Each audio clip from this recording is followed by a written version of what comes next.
যে আমরা এখানে ট্রেডিশনাল ড্রেস পরেছি, আমি অলমোস্ট ডান, অ্যান্ড সাথে একটা টুপি।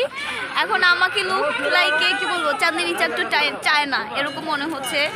যাই হোক, একটা এখানে নেক পিসও দিয়েছে, এটা 50 রুপি করে ভাড়া নিয়েছে। আই থিঙ্ক আরও কমই নেওয়া যাইতো, বাট তারা তো আমাদেরকে ফরেনার ভেবেছে, ট্যুরিস্ট ভেবেছে, সো তারা একটু দামটা বেশি বলবেই। দ্যাটস ইট।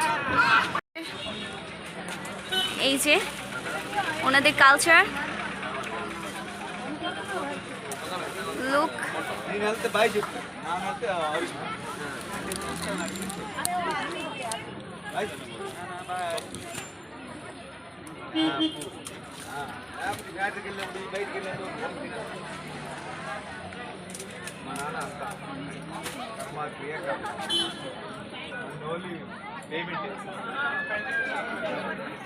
তো এই যে এখানেও আপি হচ্ছে ট্রেডিশনাল ড্রেস পরছিল, আমরা সবাই একই কালার পরেছি, রেড রেড, আমারটাতে একটু ইউলিশ ভাব ছিল। তো এখানে ছোট বড় এবং ছেলেদের সবার জন্য সমানভাবেই ড্রেস পাওয়া যায়।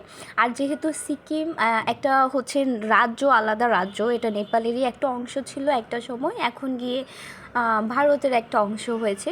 তো এখানের বেশিরভাগ মানুষ হচ্ছে হিন্দি ভাষা এবং তাদের নিজস্ব ভাষা মিলিয়েই কথা বলে।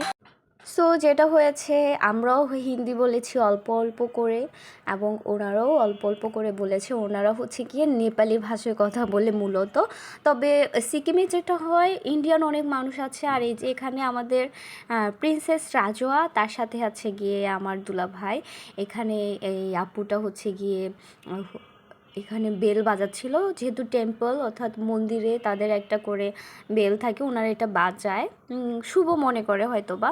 তো একই দিনে আমরা 10টা সাইট সিং করেছি একসাথে। আমি ভিডিওগুলো দিতে পারছিলাম না, এই জন্য যে একই সাথে ভিডিও দিতে গেলে অনেক বেশি হয়ে যায়। গণেশ টেম্পল উপরে উঠলাম, আপেরও উঠলো না যেহেতু জুতা রেখে আসতে হয়। অ্যান্ড এটা থেকে সি ভিউটা বাইরের পিছনে সবটাই হচ্ছে গিয়ে কি বলবো, মেঘ, অ্যান্ড এটার উপর হচ্ছে পাহাড়। এটা কিন্তু অনেক উপরে একটা হিলের উপরেই মন্দিরটা। সো হিল গো।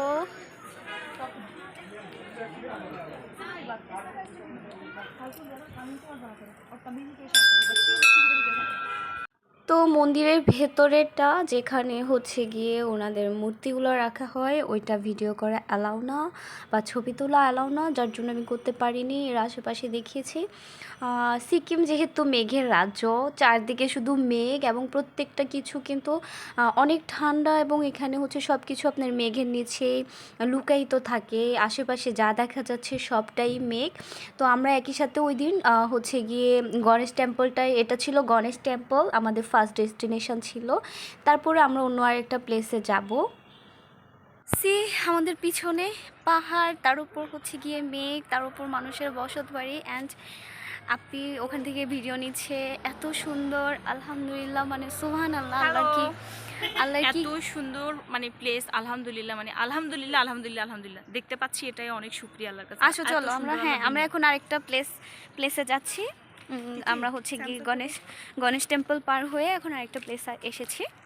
একটা বন্ধুর সাথে আমাদের দেখা হয়ে গেল, ডগিটা কি সুন্দর। সো এটা হচ্ছে আরেকটা প্লেস, এটাও এখান থেকেও একটা প্লেসে বসে আশেপাশে এই যে পুরোটা কিন্তু মনে হচ্ছে কি পাহাড়ের ওপর কেউ খাঁজ কেটে একদম সুন্দর করে সাজিয়ে রেখেছে।